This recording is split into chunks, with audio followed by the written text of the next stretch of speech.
mag-isa? Hallelujah. Kayo po ba'y nagising o nagising po kayo, no? Kasi po, hindi kayo nagising, hindi kayo nakatulog.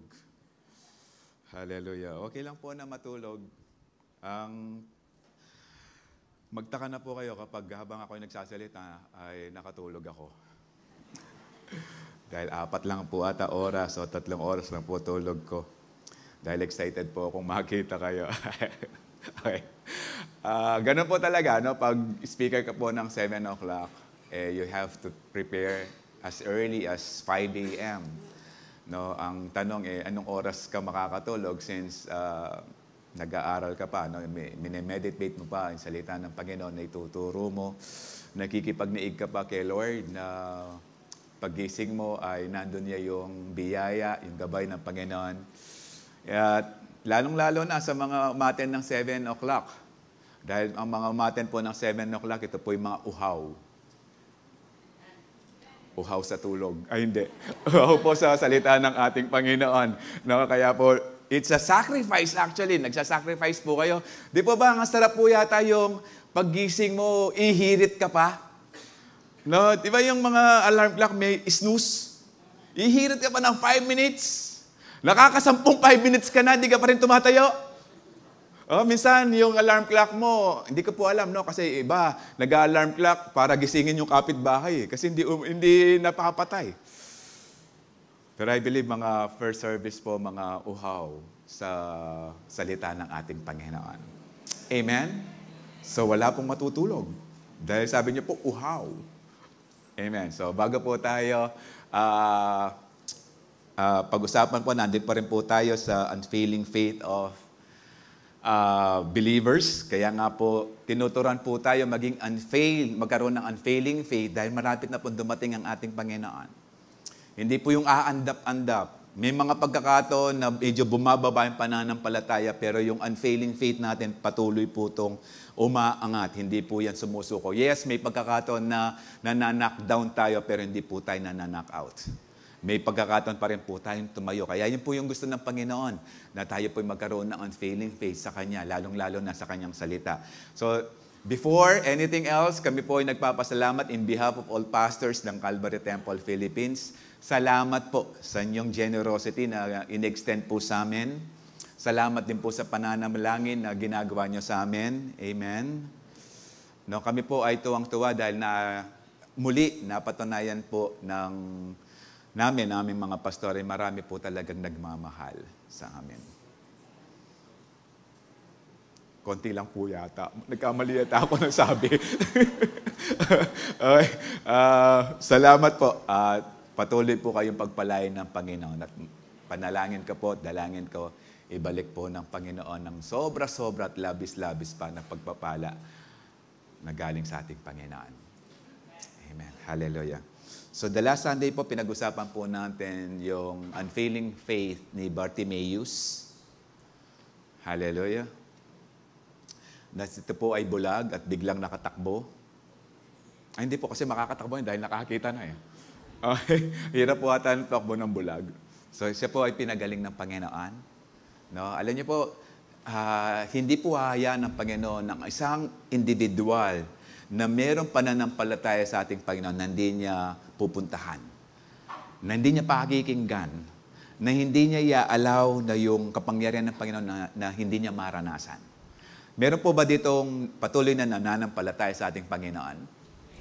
Hallelujah. So, umasa po tayo, no, sa larangan po ng paglilingkod natin, umasa po tayo ng pagkilos ng Panginoon sa buhay po natin. Kaya nga po, we need to grow in our faith. No, sabi nga po sa depth, ang Kristiyano na naging stagnant sa pananampalataya, hindi ibig sabihin, hindi po lumago, hindi po maganda. Alam niyo po yung bonsai, maganda lang po yan sa halaman. Sa puno. Pero sa Kristiyano, hindi po yan maganda. Pangpuno lang po yan, no, yung bonsai. At kung meron po kayong bonsai na hindi nabubuhay, nahihirapan po kayo magpabuhay ng bonsai, dahil hindi po ganun kadaling magpabuhay ng bonsai, ibigay niyo po sa amin.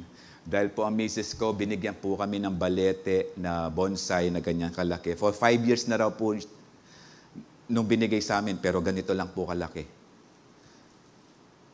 Pero praise God, in 1 year po napalaki ng misis ko.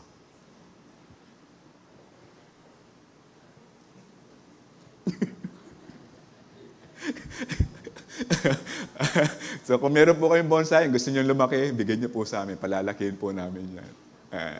Okay, hindi po yan maganda sa tao, lalong-lalo na sa Kristiyano yung pagiging bonsai. Kaya nga po kapag hindi ka nagmamature, ang tawag sa'yo, matura. Okay, kaya nga po may unfailing faith, kaya pinag-uusapan po natin ito, hindi po kami nagbababad sa salita ng Panginoon para lang po i-ignore ang mga to. Kaya nga po from June up to now, of course next month po, iba na po, pero up to now, tayo po ay tinuturuan ng Panginoon. At sana po, growing na po, still growing ang ating pananampalataya, hindi po nagiging stagnant. Amen.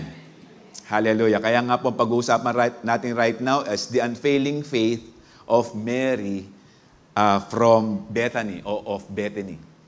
Okay, tayo po muna manalangin. Panginoon, kami po ay umihingi ng patnubay as we acknowledge your presence, Lord, sa umagang ito, sa lugar na to. This is your sanctuary, Lord.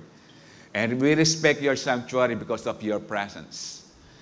And as we acknowledge your presence, Lord, dalangin namin, mabiyayaan po kami sa umagang ito. Yung bagay, yung puso, Panginoon, na aming inaasahan ng yung pagkilos, dalangin ko, Panginoon, na mapunuan po ito. Na ang iyong salita, ang iyong mga pangako ay makamtan po namin, O Diyos, as we trust and trust everything into your hands. Lord, be with us. Patuloy mong palagawin ang aming pananampalataya and make it strong, Lord, even today sa buhay po ni Mary. Be with us, Lord, and allow us, Lord, to enjoy you and enjoy your presence as we listen to your word. This we ask. In Jesus' name, amen. So actually po, marami pong mga Maria, no, Mary sa Bible. Mayroon pong Mary Magdalene, Mary the mother of Jesus, Mary of Bethany. No, kasi common name po ang Mary during that time, no, sa panahon po ng ating Panginoon. Meron po ba ang pangalan ngayon ay Mary? Merry Christmas, ganon. Okay, marami pa. But this time, it's the Mary, the faith of Mary of Bethany. No, pag-uusapan po natin sa Luke 10:38 to 42.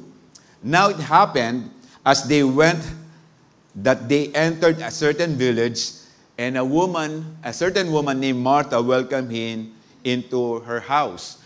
No, ito pong sinabing certain village, kung pupunta po kayo ng John, ay it's Bethany. No? Ito po yung lugar na malapit lang po sa Jerusalem. It's about less than 2 miles, mga 1.5 kilometers lang po yan, papunta na sa lugar po ng Jerusalem. So, ang ating Panginoon, kapag po siya ay pumupunta malapit sa Jerusalem, mababasa niyo po na pumapasok po talaga siya sa Bethany. Kapag po sinabing, a certain woman named Martha welcomed him, ibig sabihin po nito, hindi lang po araw o oras na pag-welcome. Pag sinabi po dyan, magpo-provide po siya ng board and lodging sa mga disciples and with Jesus. Ibig sabihin po, ibubuksan ni Martha, binuksan po ni Martha ang kanyang tahanan o bahay para po makapag-minister po ang ating Panginoon sa Bethany. Dahil kapag po ang Panginoon nag-i-stay sa isang village, hindi po yan kaagad-agad o madali.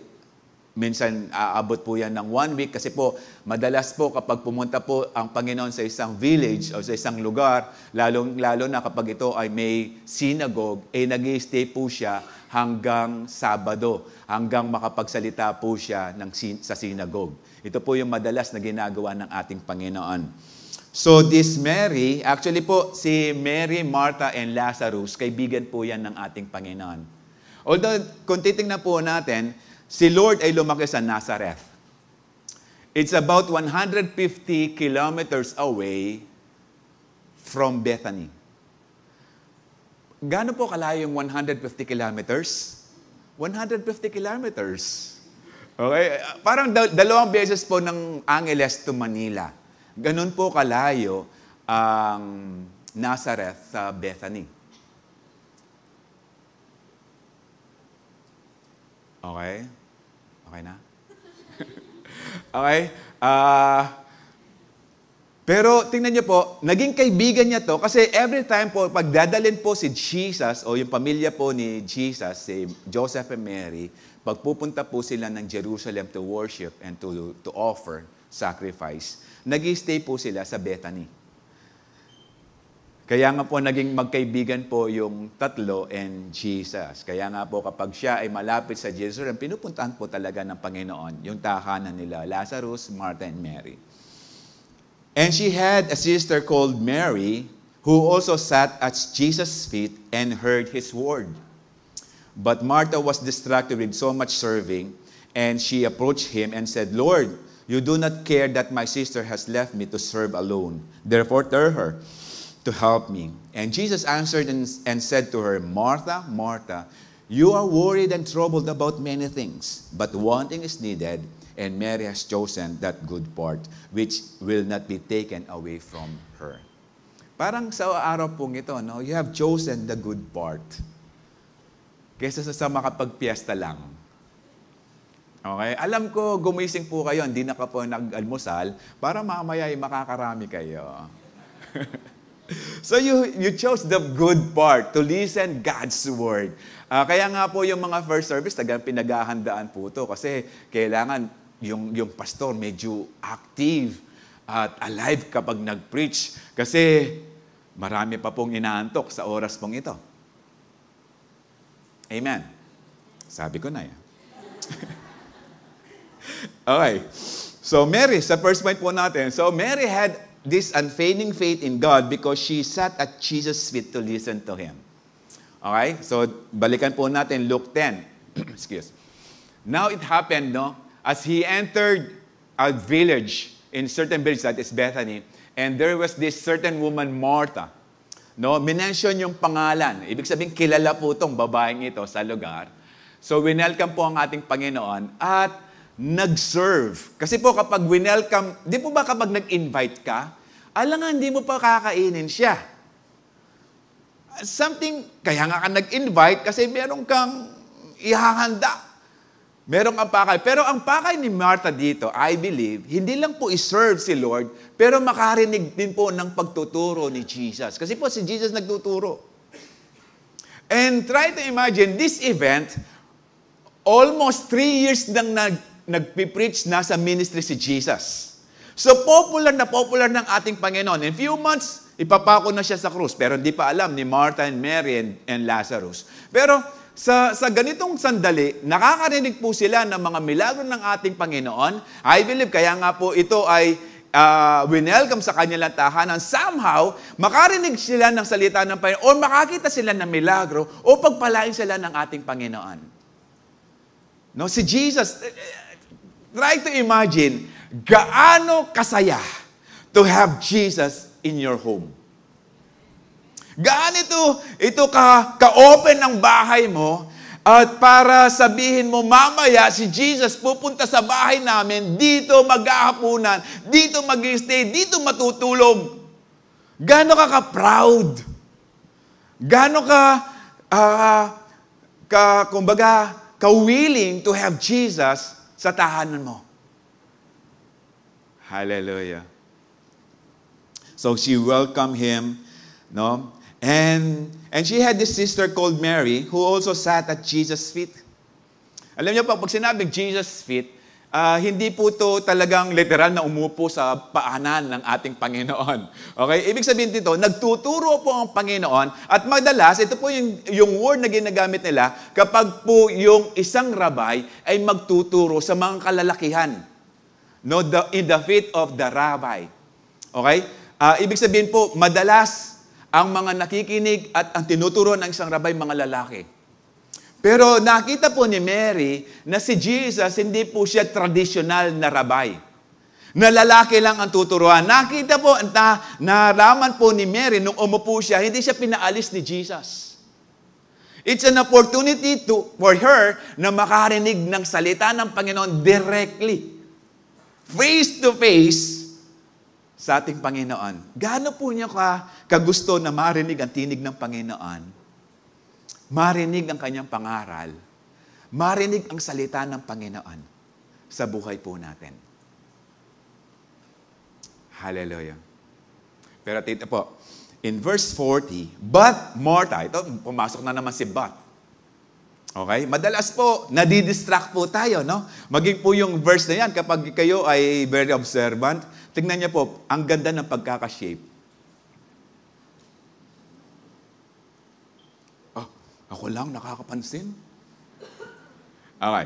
But Mary was distracted with much serving. Hindi po masama yung ginagawa ni Mary, pero yung masama, yung hindi maganda, yung na-distract na siya. Ibig sabihin, nawala na sa focus. Ibig sabihin, instead of focusing Jesus' word, or focusing sa ating Panginoon, nag-start po siyang mag-focus sa kanyang ginagawa. Na-distract na po siya, nawala na po siya sa focus, kaya nga po sabi niya, as he approached Jesus, sinabi niya, Lord, you do not care that my sister has left me to serve alone. Nagreklamo na siya. Take note, gaano ba kalaki yung bahay ni ni Martha? Ganito kalaki? Palagay ko, hindi naman po ganun kalakihan yung mga bahay noon. Hindi ba pwedeng sabihin ni Martha directly kay Mary, pinadaan pa kay Jesus, parang pinaringgan pa ang kanyang kapatid. At ginamit pa si Jesus at tinawag pang Lord. Huwag mo tatawagin siya Lord kung uutusan mo lang siya. Amen? Dahil ang Lord, ibig sabihin nito, Master, Panginoon. Okay? Lord, don't you care that my sister has left me to serve alone?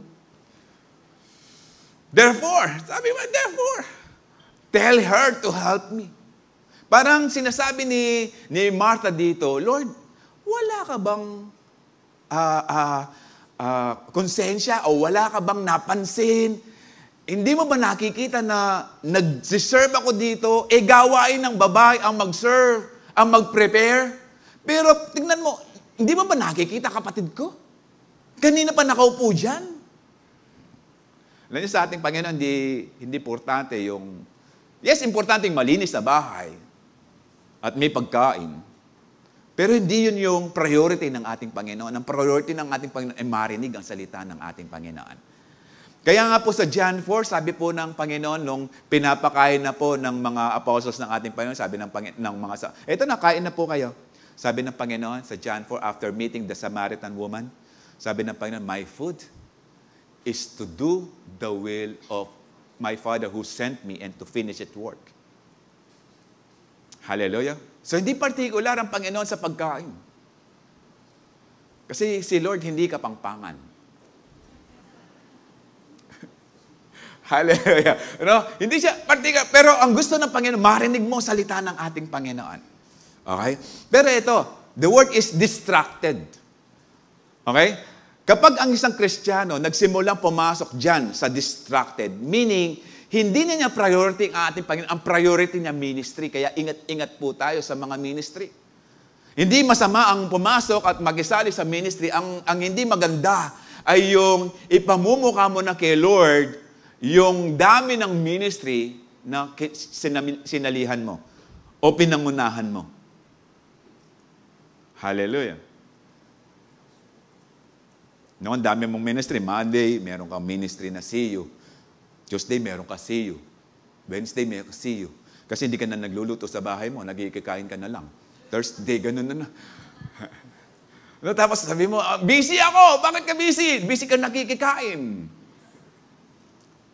Hallelujah. Sabi niya ang ating Panginoon in verse 41. After this, no, parang inuutusan ng Panginoon. Nutusan ni Martha ang ating Panginoon. Parang, alam niyo, minsan sa tao, it's pag too much familiarity, pag masyado ka ng familiar sa isang tao, nakakalimutan mo na yung position. Hallelujah. Nakakalimutan minsan, sa sobrang close na rin kayo, nakakalimutan mo, siya pala yung manager mo, ikaw yung messenger lang.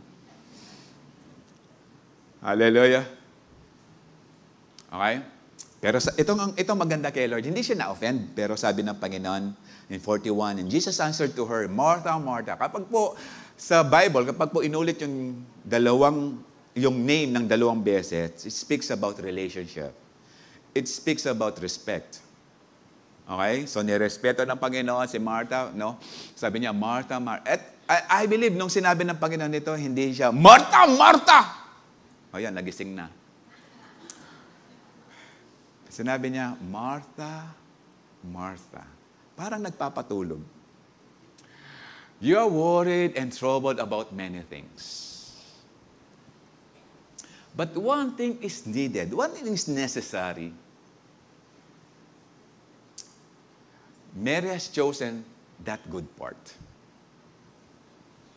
What is necessary? Even today, what is necessary na pwede nating piliin sa umagang ito, which will not be taken away from her? Yung salita ng Panginoon, kapag po yan tumimo sa buhay po natin, wala na pong makakatanggal niyan. Forever na yan, maging sa kingdom of God, maging sa heaven. Because sabi ng Panginoon, heaven and earth will pass away, but my word will never pass away. Hallelujah. So, Mary had chosen that good part. Okay? So, hindi ito bagay na parang pinaglalaban sila. Hindi ito yung bagay na sinasabing, ano ba yung, tingnan mo, ate si Martha, mas bata si Mary, parang hindi maganda yung pagpapalaki kay Martha. Hindi po yan, no? It's about Mary before Martha. Ibig sabihin, ano ba talaga yung pinili na ni Mary na kinalugdan ng Panginoon? Yes, maganda po yung pinaglilingkuran natin. Sabi nga ng James, no? Faith without action is dead. No? And we need to serve others. Sabi nga rin ng Panginoon, no? I came not to be served, but to serve. So, importante po yung mga ministries. Kasi po, may mandate po tayo to go into all the world and preach the gospel and make disciples. Importante po yan. Pero hindi mo magagawa mga bagay yan without listening God's word first. At kapag sinabi mong listening to God's word, as Mary has chosen the good part, meaning, si Mary, ready po siya na sumunod sa ating Panginoon. Hindi lang po ready ma-educate. Hindi lang po ready para mapakinggan ang salita ng Panginoon. Yung word, kaya nga po sinabi ng Panginoon kay Martha na si Mary ay pinili niya yung good part dahil po si Mary ay meron na siyang puso na willing to obey God. Willing to listen to God's word and willing to obey the word of God. I don't know kung meron dito. We are listening God's word and we are ready to obey. Hallelujah! Kaya nga po, papakita lang po yung distinction, no, na sa ating pag-uusapan, why naging unfailing faith po ang faith ni Mary. Okay.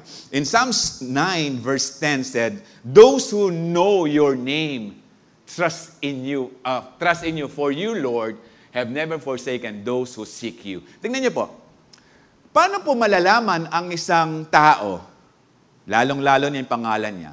Alam niyo po, kung kaibigan niyo po ako since bata, alam niyo po kung ano pangalan ko. Dahil hindi niyo po ako kilala mula nung bata ako, hindi niyo paniniwalaan kung ano po ang pangalan ko nung ako'y bata pa. Gusto niyo marinig? Di ba ako nagbibiro? Gusto niyo marinig? Ang pangalan ko po, kapag ako ay kaibigan ko kayo nung kabataan pa ako hanggang ngayon, ang pangalan ko sa iyo ay Pogi. Kaya nga ayoko na sana sabihin kasi hindi kayo naniniwala eh. Talagang Pogi po pangalan ko. Kasi po, only son po ako. 5 po kami magkakapatid, 4 po doon, puro babae. Kaya nga po Pogi. May reklama. Okay. Kaya nga po, those who know your name, trust in you. Kaya kung hindi ka madalas pumunta sa presensya ng Panginoon, hindi mo siya makikilala. Kung hindi ka madalas magbasa ng salita ng Panginoon, hindi mo makikilala. Kung hindi ka madalas makarinig ng salita ng Panginoon, hindi mo siya makikilala. Hallelujah! Meron pa dito naging best friend na minsan di sila nagkita. Meron siguro girlfriend na hindi sila nagkita. Kasi nung college ako, ugali ko yan eh.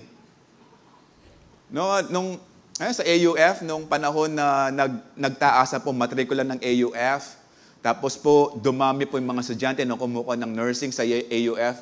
Panahon ko po yon 10 years ago. Panahon ko po yon. Ang dami pong magaganda na kumukuha ng mga nursing students. Alam ko, hindi ganun kadali ang kumuha ng nursing. Kasi po, naalaman ko na yan. Nung college po ko, pinakukuha ko ng tatay ko ng medicine. Medicine cabinet sa San Fernando. Hindi ko alam. Alam ko, mahirap ang nursing. Kaya nga po walang scholar noon during my time. Hindi ka pwedeng magbanda, kumuha ng nursing, gano'n. Very special, very few. Ang daming magaganda. Kaya sabi ko sa mga klase ko nung college ako, kilala mo yan? Ang ganda nun, girlfriend ko. Sigurado ka, Garcia? Oo. Huwag ka lang maingay, pambira. Pag narinig niya, break na kami. Okay? Walang relasyon. Okay. But when you know your name, ibig sabihin, to know God's name is to have a good relationship with Him. And the Lord have never forsaken those who seek you. Kapag tingnan niyo po, whenever we seek God, we will know His name. Anong gagawin ng Panginoon? He will never forsaken us. He will never abandon us. Hallelujah. Kaya nga po, we need to trust the Lord. Paano mo magkakatiwalaan ng isang tao na hindi mo narinig kung anong ginagawa niya, hindi mo narinig kung anong pwede niyang gawin sa'yo? Paano pagkakatiwalaan ng Panginoon kung ikaw mismo, hindi ka nakikinig na salita ng Panginoon? Kaya nga, Mary trusted the Lord so much kasi directly narinig ni Mary ang salita ng Panginoon. Mga instructions ng Panginoon para mag-grow yung faith ni Mary. In Psalms 105 verse 3-4 said, "Glory in His name, let the heart of those who seek the Lord rejoice." Whenever we seek God, sabi ng Panginoon, "Call to me and I will answer you. Knock and it will be open." Sabi ng Revelation. Meaning, whenever we seek God, nandun yung presensya ng Panginoon. At kapag nandun yung presensya ng Panginoon, there is a refreshing. Because the name and the presence of the Lord gives refreshment to those thirsty souls. Amen? I believe, kung meron dito na ibig sabihin, meron dito na gusto niya na maging strong ang faith, kapag dumating siya sa church, meron siyang open heart, naniniwala ako, tatayo siya after this, meron siyang strengthened faith. Sana po, whenever we decided to go to church, nandun na po yung puso natin. Nandun na po yung puso nating naka-ready, nakahanda na tumanggap ng instructions ng Panginoon sa buhay po natin. Amen? In verse 4, "Look to the Lord and His strength and seek His face always." Kaya nga po, whenever God's presence is with us, na-strengthen po tayo, lumalakas po tayo. Amen? Hallelujah. So the unfailing faith is putting God first above all. So yung unfailing faith natin, kapag inuna po natin ng Panginoon sa buhay po natin, okay? Mangyayari po yan. Mangyayari po yung mag-strengthen yung faith, mag-grow yung faith. Sabi po ng 1 Corinthians 10:31, "Whatever we do, do it all for the glory of God." That is seeking God's glory. That is seeking God's name. That is seeking the presence of God. Whatever we do it all for the glory of God. Hallelujah. Pangalawa, Mary had unfailing faith in God because she fell at Jesus' feet to give her burden. Paano nagawa ni Mary to give her burden sa ating Panginoon? Nakarinig ng salita ng Panginoon directly sa ating Diyos, sa ating Panginoong Yesus. Kaya nga, hindi mo yung cast all your cares upon Him, for He cares for us. Hindi mo magagawa yan without listening God's word first. Hallelujah. Hindi mo pagkakatiwalaan yan kung hindi mo narinig mismo mula sa ating Panginoon, mula kasi sa Kanyang salita, papunta sa puso natin. Okay. So, sa John 11, pag-uusapan po natin sa John 11, actually from verse 17 to 37. Actually po, ang kabanatang John 11, ito po yung mababasa natin, yung famous verse na marami ang nagkaroon ng life verse nito. Jesus wept. Okay, nandyan po yung nakasulat sa John 11. Pero ito pong context pong yan po yung time na binuhay po ng Panginoon si Lazarus.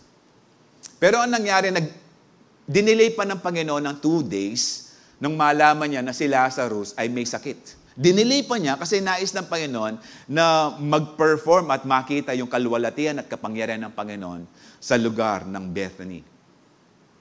So, nung narinig ni Jesus na may sakit si Lazarus, kasi po nung may sakit si Lazarus, nagpadala po sina Mary and Martha kay Jesus, pinahanap si Jesus, no? So, kung asan po siya sa lugar, medyo malayo-layo po siya sa Bethany during that time. Pero nagpadala po ng information or sulat, yung dalawang magkapatid, na ang kanilang kapatid na lalaki na si Lazarus may sakit. Pero ang totoo nito, pag alis pa lang ng messenger, dahil wala pang Facebook during that time, at wala pa ring text, at wala pa ring chat, wala pa ring IG, okay, at wala pa ring RG. Alam mo yung RG? Hindi lang IG yan, RG. Alam mo yung RG? Ron Garcia. Dahil wala pang ganong kabilis na technology, so tao ang pinadadala para maghatid ng balita, pero hindi nila alam, pag alis pa lang ng messenger papunta kay Jesus, namatay na si Lazarus. So one day po yung biyahe ng taong ito. Kaya nung narinig ni Jesus, actually ano ni Jesus, sabi ng Panginoon sa kanyang mga apostles, si Lazarus ay may sakit.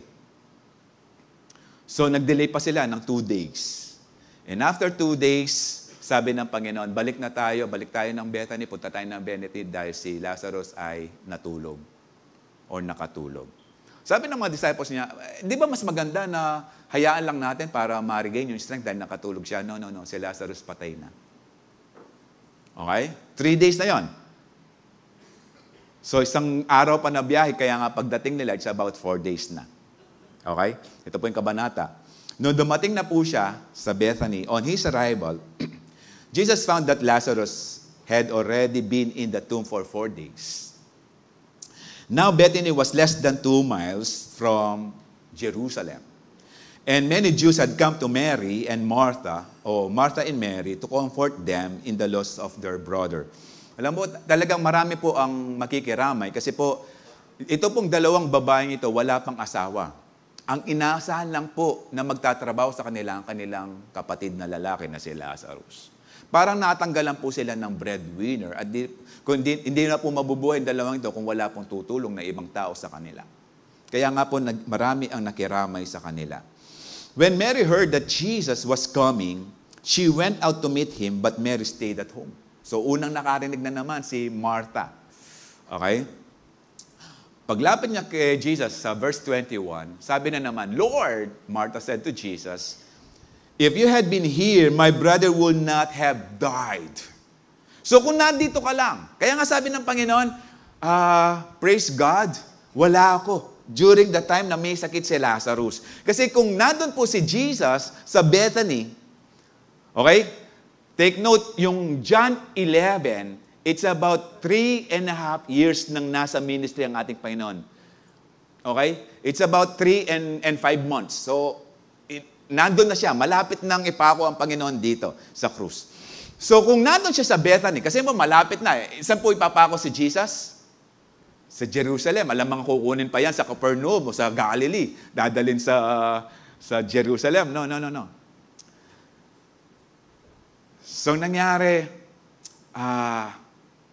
nung nakita ni Martha si Jesus, kung nandyan ka lang, hindi mamamatay. Tama nga, kung nandun si Jesus during that time na may sakit si Lazarus, hindi mamamatay kaagad-agad si Lazarus. Kasi pagagalingin siya ng Panginoon. Kaibigan niya yung tatlo. Hallelujah. Di ba katulad nung kaibigan mo?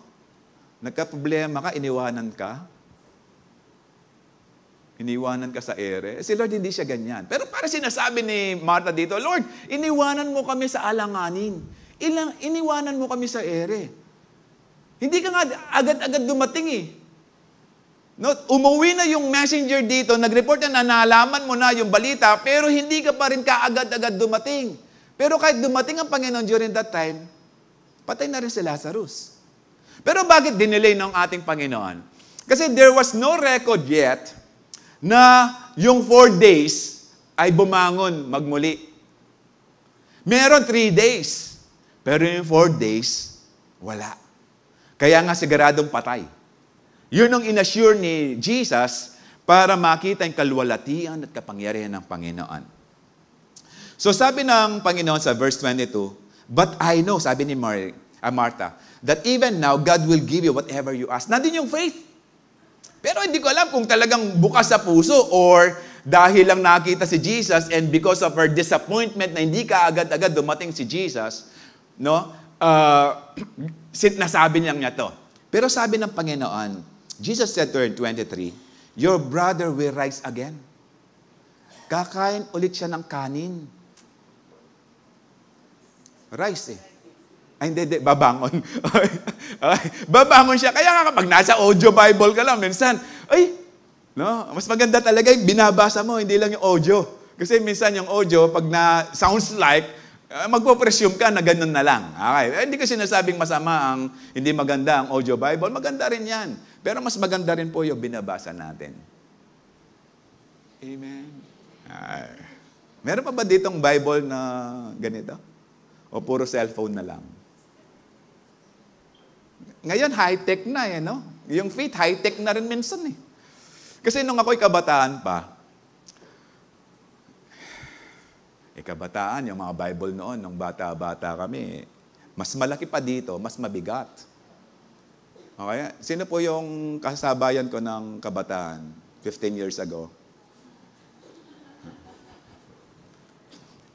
Walang choice, di ka makabili, yung mga binibigay lang.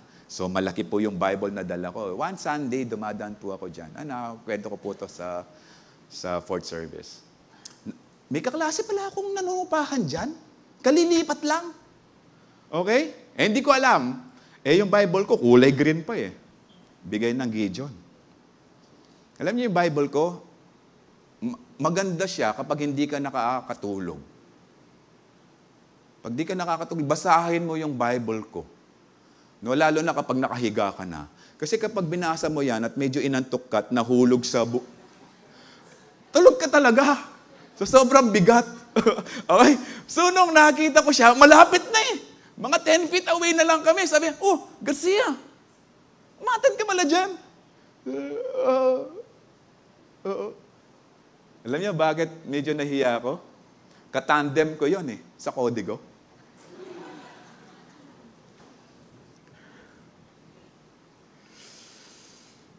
Hallelujah. So, di ko alam.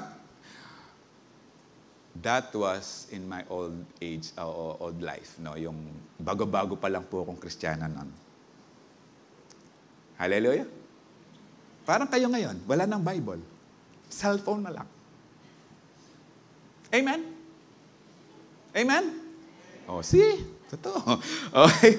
So your brother will rise again. Sabi ni Martha, I know he will rise again in the resurrection at the last days. Alam na mga Hudyo, mayroong resurrection at the last days. Pero hindi siya naniniwala na kaya ng Panginoon, ngayon babangon ang kapatid mo. Kahit delay ako, kahit hindi ako dumating, kahit 1 week pa yan, kahit 10 days pa yan, kahit 1 month pa yan, kung nanaisin ko yung patay, mabubuhay muli.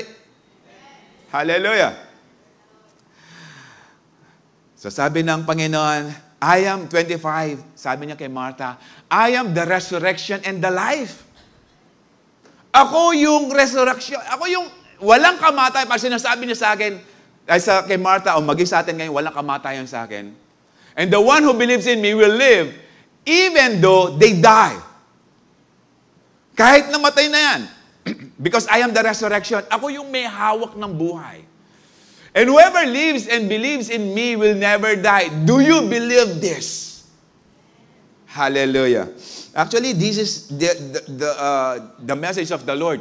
Kung tayo ba'y naniniwala na dadating ng time, kung mamamatay man tayo before rapture, there is still hope dahil bubuhayin tayo ng Panginoon, magiging glorified body to.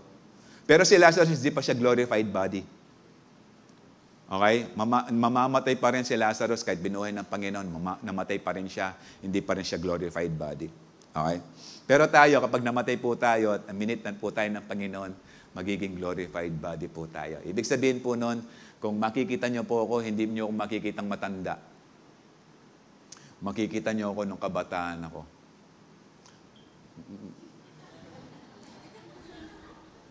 Hallelujah. No, malakas, matipuno. No. Hallelujah. Kaya po yung may mga edad na kung maglakad, medyo, di ko po makikita, di ko po kayo nakikita na maglalakad ng ganyan. Dahil po sa langit, lahat po ay healthy, strengthened, and alive. Amen? Tapos sabihin po ni Martha, "Yes, Lord," she replied, "I believe that you are the Messiah, the Son of God, who is to come into the world." Actually, this is faith. Nung sinabi ni Martha, "Yes, Lord," no, it's the name of the Lord Jesus. I believe, this is what we believe, that Jesus is our Messiah, the Son of God, who will come again. Ito po yung faith natin. After she said this, she went back and called her sister aside. Okay? Ibig sabihin, sinisikreto pa rin ni Martha. Nung nagsabi siya, may nagsabi sa kanya, hindi mo na in-inform si Mary para hindi pagkaguluhan. So, sinolo muna ni Martha, pero after this conversation, minarapat ni Martha na puntahan ng kapatid niya para malaman na nandyan na ang kanilang kaibigan ng ating Panginoon. Eto na. After she said this, she went back and called her sister Mary aside. "The teacher is here," she said, "is asking for you." In 29, when Mary heard this, she got up quickly and went to him. No? Ito po yung faith ni Mary. No? Pares lang sila ng atin niya, pero may distinction. So dumating po, pinuntahan ni Mary ang ating Panginoon quickly, no? Nagmadali siya. And in 30, now Jesus had not yet entered the village, but was still at the place where Martha had met him.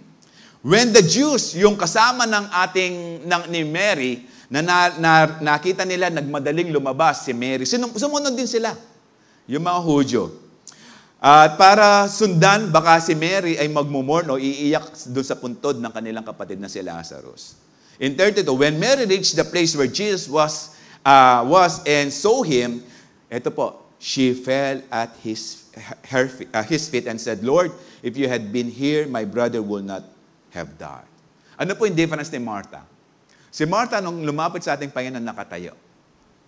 Etong si Mary, who listened at the feet of Jesus, nung nakita niya ang ating Panginoon, she fell at Jesus' feet and said, "If you had been here, my brother would not have died." The same word. Kasi nandun po yung pag-asa nila sa ating Panginoon. When Jesus saw her weeping, and the Jew had come along with her weeping, she was deeply moved in spirit and troubled. Okay? So, kung titingnan po natin, nandun yung Jesus was deeply moved, no? Kasi nakita po niya, o makita rin po natin yung difference, na si Martha nag-declare ng faith. Pero si Mary, hindi lang nag-declared. She showed to Jesus her faith. Yun po yung importante. How to show our faith in God. Especially in the presence of God.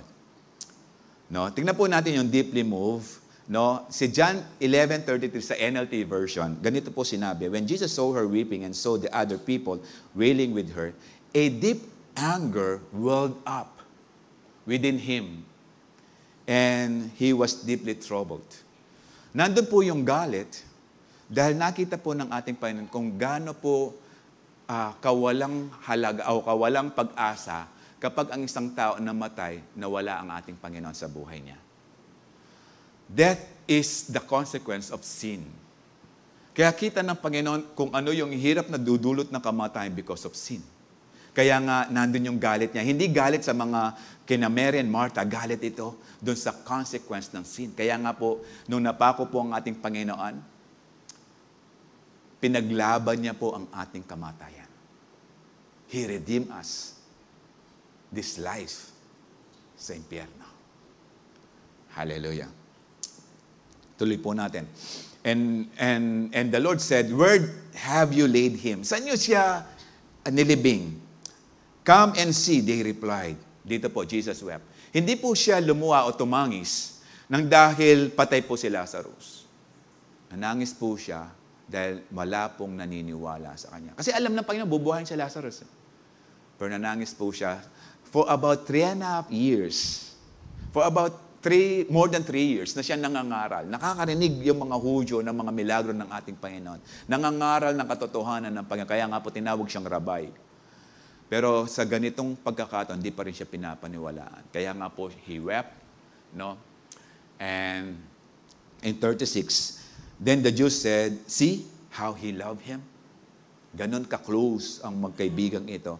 But some of them said, "Could not he who opened the eyes of the blind man had kept this man from dying?" Kaya nga po siya tumangis. Amen. In verse 38, Jesus once more deeply moved. Okay? Ano po yung deeply moved? Yung welled up, yung anger. Came to the tomb. It was a cave with stone laid across the entrance. So, nandun pa rin, no? So, pinuntahan talaga ng Panginoon. In 39, ito na po. Martha again. Okay, sa verse 39, "Roll the stone," said the Lord. But Martha, the dead man's sister, protested. Di ba sabi ng Panginoon, if you believe, you will see the glory of God? Hallelujah? Okay? So sabi ni Martha, wag! Bubuhay na nga eh. Wag! Okay. "Lord, it has been dead for 4 days, and the smell will be terrible." No, mabaho na siya. Yung katabi mo, isang araw hindi maliligo. Ano amoy? 4 na araw na siyang inaagnas. No, sabi ng kaibigan ko nung nagtrabaho, actually nakasama ko siya sa barko, nagtrabaho po siya sa Soko. Sabi niya, in 24 hours, sabi niya, kapag natagpuan yung bangkay, makikita mo medyo tumataba na. At alam mo na nakikain yan sa piyesta kasi yung mas marami daw taba na lalabas sa bandang tiyan. Kapag 36 hours daw, mahirap na siyang buhatin kasi yung gloves daw nila medyo papasok na sa laman ng patay na tao. 4 days. Alam niyo kung gaano katagal ang 4 days? 4 days. Okay? Did I not tell you in 40 said, no? Did I not tell you that you would see God's glory if you believe? Hallelujah! So alam natin, binuhay po ng ating Panginoon si Lazarus. In just a word, sinabi lang ng Panginoon, "Lazarus, come forth." O come out. Okay? So nabuhay po si Lazarus. Ito po, kung babasahin niyo po yung the remaining verses ng John 11, nung nakita po nilang lumabas si Lazarus, yung iba natakot, yung iba di nakagalaw. Kasi lumabas po si Lazarus, nandun pa yung grave clothes, nandun pa yung balot niya, parang mami pa rin siya dahil po siya may mga spices sa katawan para mag-absorb yung katawan niya ng mga spices. Nandun pa siya. Hindi man lang siya linapitan ng mga tao para tanggalin yung mga balot niya unless nasabihin pa ng Panginoon, palayain niyo siya. Hallelujah. Ito lang po ang spiritual implication nito. Marami pong taong pinalaya ng Panginoon, pero nandun pa rin sa kanilang kaisipan ang pagkakatali ng kasalanan. Pinalaya na po tayo ng Panginoon. When we receive Jesus as our Lord, pinalaya na po tayo ng ating Panginoon. Kaso nga lang, ayaw mo lang tanggalin yung mga excess baggage sa ating. Kaya nga po nakakabalik tayo sa kasalanan. Kaya nga po sabi ng Romans 12:2 is by the renewing of our mind. Then we will know what is pleasing and good sa will ng ating Panginoon. Hallelujah. So true faith can only be proven through our actions. Hallelujah. Hindi lang po natin sinasabi. Kasi sabi po ni Martha, yes, magre-resurrect. Yes, alam ko kung anong hingin mo sa ating Diyos, bibigay ng Panginoon. Pero sabi niya, tanggalin niyo yung bato. Nag-react po si Martha. Pero asa si Mary? Ba't hindi umawat si Mary? Ba't hindi sinabing, Lord, ako din! Wag! Okay? Tingnan si Mary, silent na siya. Why? Nakarinig na salita ng Panginoon. Tapos kinonsider pa rin niya kung sino si Lord sa buhay niya. Kaya nga naniniwala siya sa sasabihin ng Panginoon. Kaya nga silent lang po si Mary dito. And I believe si Mary nandyan lang, nakatingin na sa tomb at nag-expect siyang tatayo at lalabas ang kanyang kuya. Hallelujah. Nag-expect po ba kayo ng milagro ng Panginoon right now? Marami pa po ba kayong nais na patunayan ng Panginoon na kaya niyang i-provide yung milagrong inihingi mo? Learn to expect sa ating Panginoon and see the glory of God. Amen. Third, Mary had unfailing faith in God because she poured expensive perfume at Jesus' feet. Hallelujah. Alam niyo na po, no? Alam niyo na po kung ano itong expensive perfume. Alam niyo po, hindi po, ito expensive. It's yung isang alabaster jar, ang worth po niyan is about $20,000 to $30,000. It's about 1 million to 1.5 million. Yung pabanglo ko pong gagamitan every Sunday, pang Sunday kemo po yan, pero ay amabot 1 million. Siguro $100 pwede. Pero balo po, gagamitan kaya mo po pag Sunday. Buriya po nga balo, magkano nanyo po bawit ang $100 sa pabanglo? Iba't Dubai, pota po, lelen nyo ko. Pang Sunday, mo po. Pero this woman, this Mary, no, she poured out expensive perfume. Alabaster jar po to. Paano niya nagawa na yung expensive perfume na sana gagamitin para sa kanya? Actually po, yung mga alabaster jar, ginagamit po yan, no, sa aming pag-aaral last Friday with Pastor Manny. Yung pong alabaster jar, dalawa po ang pwedeng paggamitan. So, posible, dalawa po siya. Okay? Hindi lang po yan. Yung isa, ginagamit po yan para sa lalaki na mapapangasawa nila. Kapag po yung alabaster jar ay binuhos sa paanong lalaki na mapapangasawa niya, so sinasabi niya, tinatanggap niya yung pag-ibig, tinatanggap din yung dowry, kasi po yung dowry, kailangan tumbasan ng 2 beses na halaga ng alabaster jar. Kung 1 million po yung presyo ng alabaster jar, mapipilian rin po yung lalaki na ibibigay yung dowry sa mga magulang po ng babae, 2 million worth. Kakaintindihan po tayo dito. So, ibig sabihin, kapag po ang babae may nanligaw na gustong makuha yung kanyang kamay lang po alabaster na, paano pa yung paa?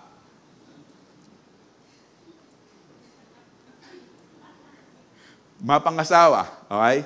Gagamitin po yung alabaster. O kapag po ginamit yung alabaster, ibig sabihin po, babasagin po yan. Hallelujah. Pero ito, ginamit sa paa. At Jesus' feet. Sa paa. Alam niyo po yung paa? Kaliwat kanan. Okay? Na merong 10 daliri din. Okay. Kakaintindihan po tayo dito. Okay? Pangalawa, gagamitin po yung alabaster jar para sa kanyang burial. Take note yung mga babae during that time, hindi po yan nanenegosyo, hindi po yan nagtatrabaho. Umaasa lang po sila sa bigay ng magulang. Posible yung alabaster, although hindi po na-mention kung may mga magulang pa yung 3, pero posible yung mga alabaster ng 2 babae ay pinamana na ng kanyang mga magulang. Or inipon na ni Lazarus para yung kanyang mga 2 kapatid ay makapag-asawa. Kasi po kapag ikaw ay nagsimulang mag-ipon ng alabaster jar, o ibig sabihin nag-invest ka na dyan, you are willing and ready na makapag-asawa. Meron po ba dito na nagnanais pang nananalangin pa na makapag-asawa? Lord, ala po. Yun no po didinan. Ela po bisa magtasgamat. Ayun, may humabol. Hallelujah. No? Huwag ka na ilalayon. Dami dito. Huwag ka lang mamili. Of course, pag-pray mo, no? Yung will ng Panginoon. Pero ito po. So, parang sinasabi ni Mary dito, si Jesus na ang pinaka-importanting tao sa buhay niya. Pag-aralan po natin. 3 beses po actually na-anoint ang ating Panginoon. Okay? Sa Luke 7, meron pong, nung kalagitnaan pa lang, mga more than 1 year pa lang na nasa ministry ng Panginoon, meron na nag-anoint. A simple prostitute na babae na nag-anoint sa paa ng ating Panginoon na using alabaster perfume or jar. Tapos, ito pong pag-uusapan po natin sa John 12 at mamaya po yung Mark 14. Yung John 12, sabi po, it's about malapit na ipako ang ating Panginoon sa krus. It's about 6 days. Okay. Tingnan niyo po. Para po ma-connect lang po natin yung kwento. Nung binuhay po ng Panginoon si Lazarus, malapit na po siya. No, malapit na po siya sa Bethany, malapit na rin po yung Passover. Pero hindi po siya nagstay sa Bethany. Nagpunta ng Ephraim, dumaan ng Jericho, para pagalingin si Bartimaeus at para imit si Zacchaeus. Dahil marami pang araw ang lilipas bago ang Passover. Okay? So marami ng tao sa Jerusalem this time. Kaya nga mo marami ang sumusunod at sumunod sa ating Panginoon. Kasi yung mga pilgrims na galing sa iba-ibang lugar ng Israel, pupunta ng Jerusalem para mag-celebrate ng Passover. Kaya nga sobra-sobra ng dami ng mga tao during this time. Okay? And these 6 days before Passover, okay, Jesus came to Bethany, where Lazarus lived, whom Jesus had raised from the dead. Here, a dinner was given in Jesus' honor. Kasi nga po, binuhay si Lazarus eh. At para pasalamatan, kasi actually po, nung binuhay po ng ating Panginoon si Lazarus, hindi po na siya nag-stay sa Bethany, umalis na po siya. So walang pagkakataon sina Mary and Martha na magpasalamat kay Jesus dahil naibalik na buhay ang kanilang kapatid for about 4 days na siyang patay. Are you with me right now? Okay. So, si Martha, here, mababasa natin, serve. Nandun pa rin. Pero hindi na nagrereklamo. Kasi natuto na siya. Hallelujah. While Lazarus was among those reclining at the table with him, then Mary, this is Mary again, okay, took about a pint of pure nard, an expensive perfume, she poured out on Jesus' feet. Si Mary, 3 beses na nabasa natin, puro paa. Puro paa ang pinupunti niya sa ating Panginoon. Puro paa. Why? Kinoconsider niya yung kanyang kababaan na hanggang paa lang ang pwede niyang ilapit sa ating Panginoon. Hindi niya tinik, kaibigan ko yan, kaya ko yang halikan sa kamay, tabihan siya. No. Ang pinipili niya, yung paa. Alam niya, during that time, wala pang medyas. Walang kalsadang konkreto. Anong klaseng paa meron ang mga Hudyo during those times? Hallelujah. Are you with me? She poured out on Jesus' feet and wiped his feet with her hair. Alam niyo po, yung mga babae nung panahon ng ating Panginoon, yung mga babae po mahaba ang buhok kasi hindi po yan nagpapagupit. Kasi sabi ng 1 Corinthians, yung buhok po ng babae, nandun po yung kanilang glory sa buhok. So nung binigyan, pinord yung expensive perfume at ang pinangpunas ang buhok, sinasabi niya kay Jesus, yung glory ko right now, ikaw na. I will not be glorified right now, but I want to give glory all my life to you, Jesus. Hallelujah. Hallelujah. Sandali lang po. Commercial lang po. Paki-off muna yung... Okay.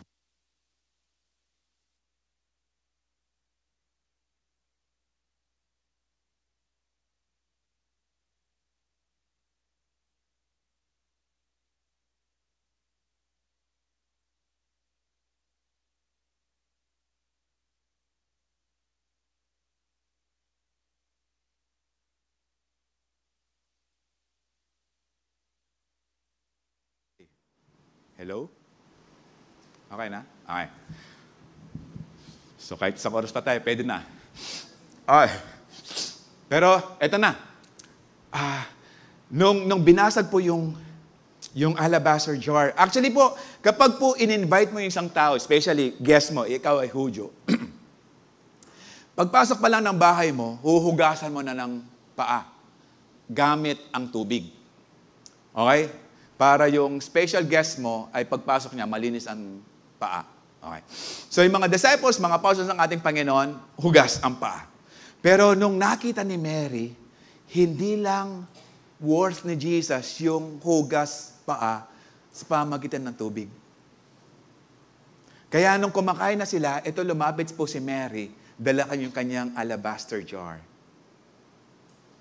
Binasag sa paa ng ating Panginoon. Okay? Dahil sinasabi ni Mary, mas mahalaga si Jesus kesa sa presyo ng dala kong perfume. Hallelujah. Meron na po ba dito na nagbuhos ng kanyang pabangos sa pamagitan ng paa? Ginamit sa paa? Siguro kung sabi nga ni Pastor Man kagabi, Johnson & Johnson, pwede. O yung nenuko ng mga bata.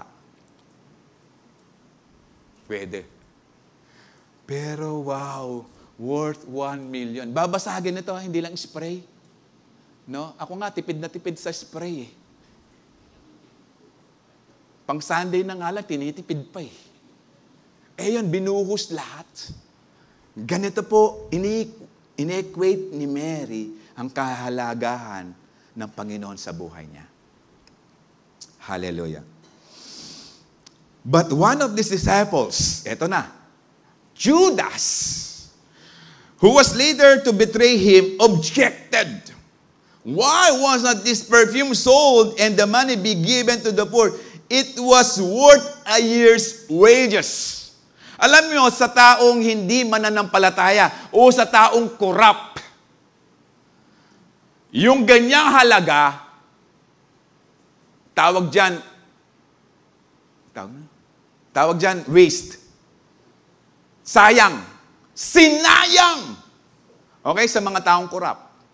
Kasi sabi ng salita ng Diyos, no, in verse 6, He did not say this because He cared about the poor, but because He was a thief, a keeper of the money bag, who He used to help Himself to what was put into it.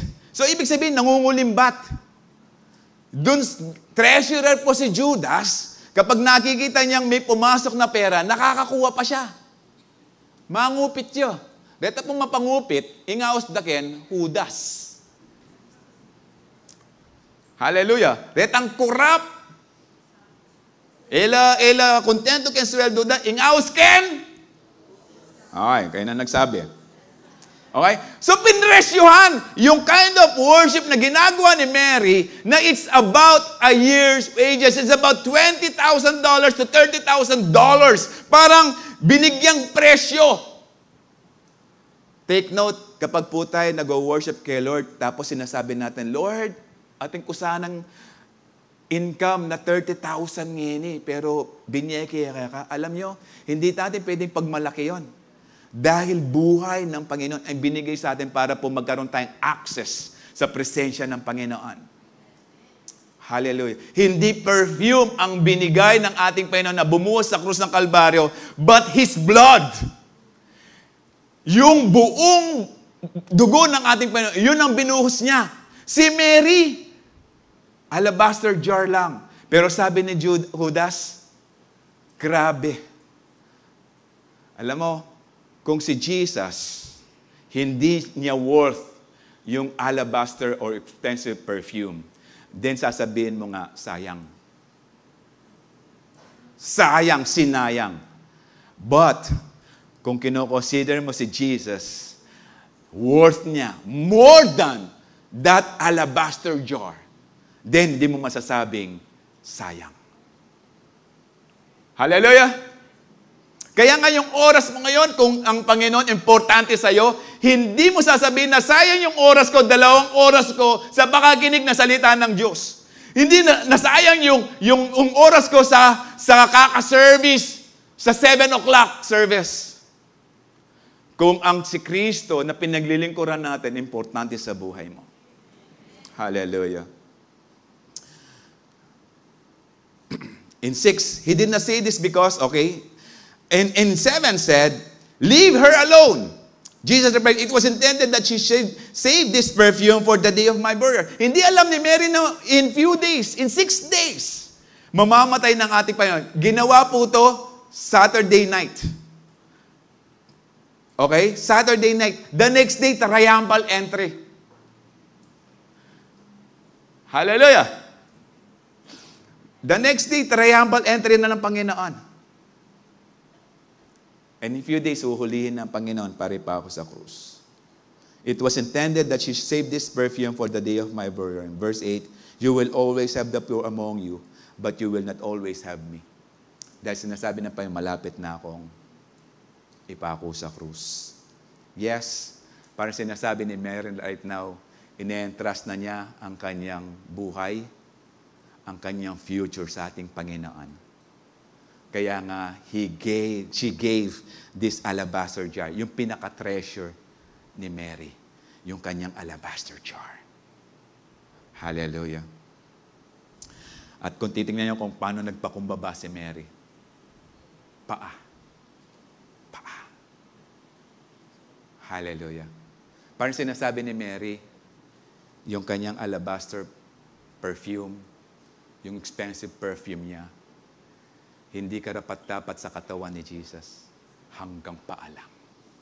Meaning, wala po tayong pwedeng pagmalaki sa ating Panginoon na anumang klaseng grabing paglilingkod, grabing ministry, grabing oras na ginawa natin sa ating Panginoon, hindi po natin yan pwedeng pagmalaki sa presensya ng Panginoon. Hallelujah. Nasabi ng Mark 14, basahin po natin yung Mark 14.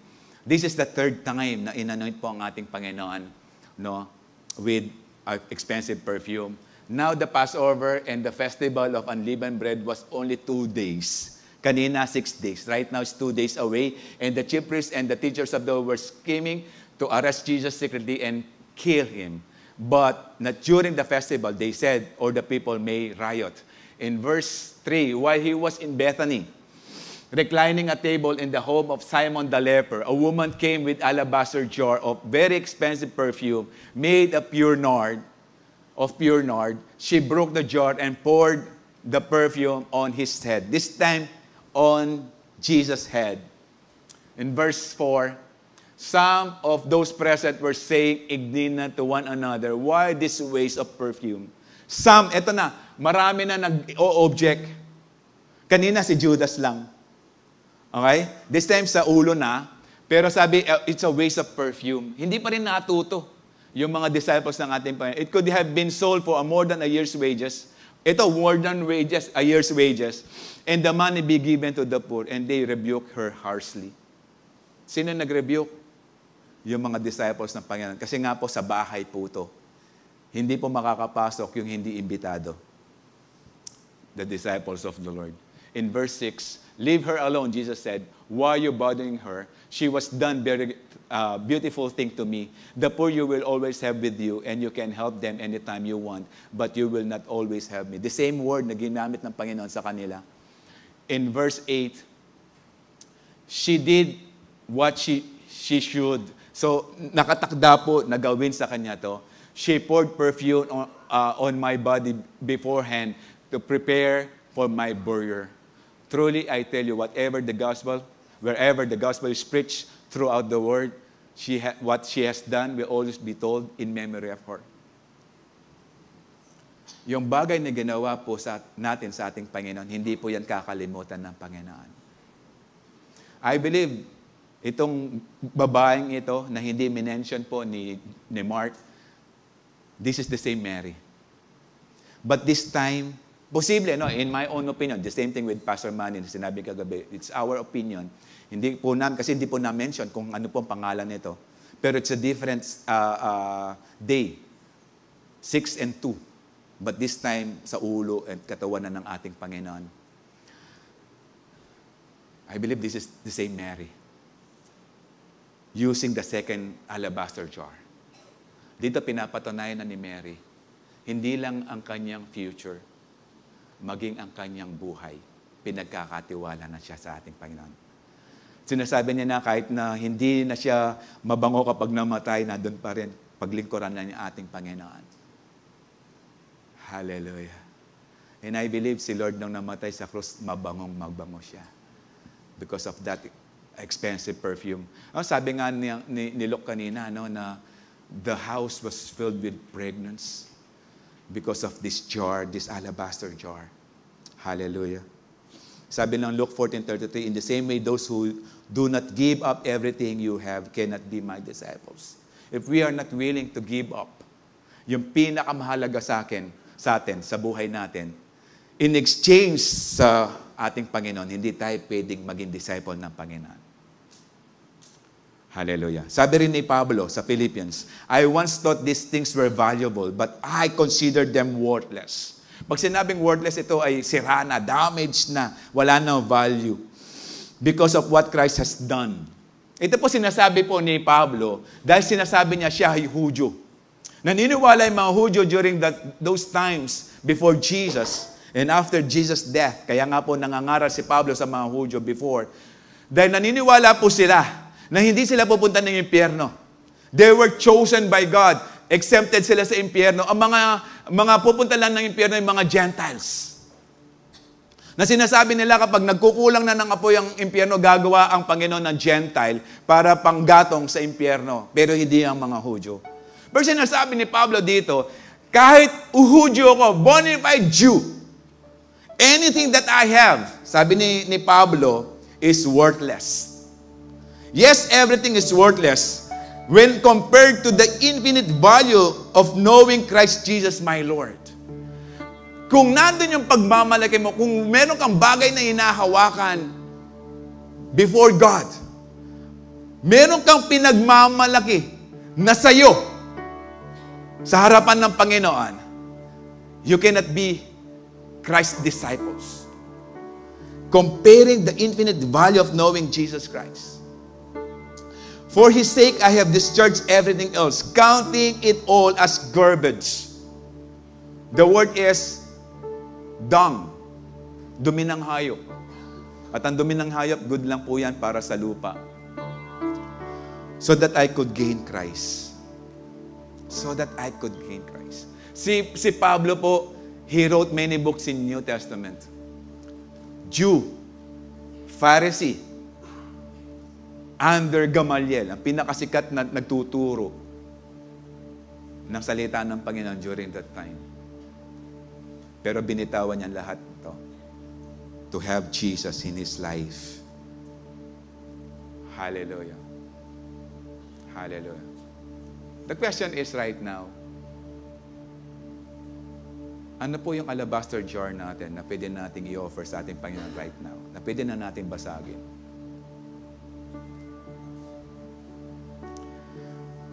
Hindi mangyayari yan kung hindi natin gagawin ang ginawa ni Mary sa buhay natin. Her unfailing faith, she sat at Jesus' feet to listen to Him. She fell at Jesus' feet to give her burden. And she poured out expensive perfume at Jesus' feet. Because unfailing faith is giving our all to Jesus. It's giving our all. Ngayon, ano yung alabaster jar na meron ka right now na pinagmamalaki mo before God? Na pinagmamalag mo, na ayaw mong pahawakan, para ayaw mong bitawan.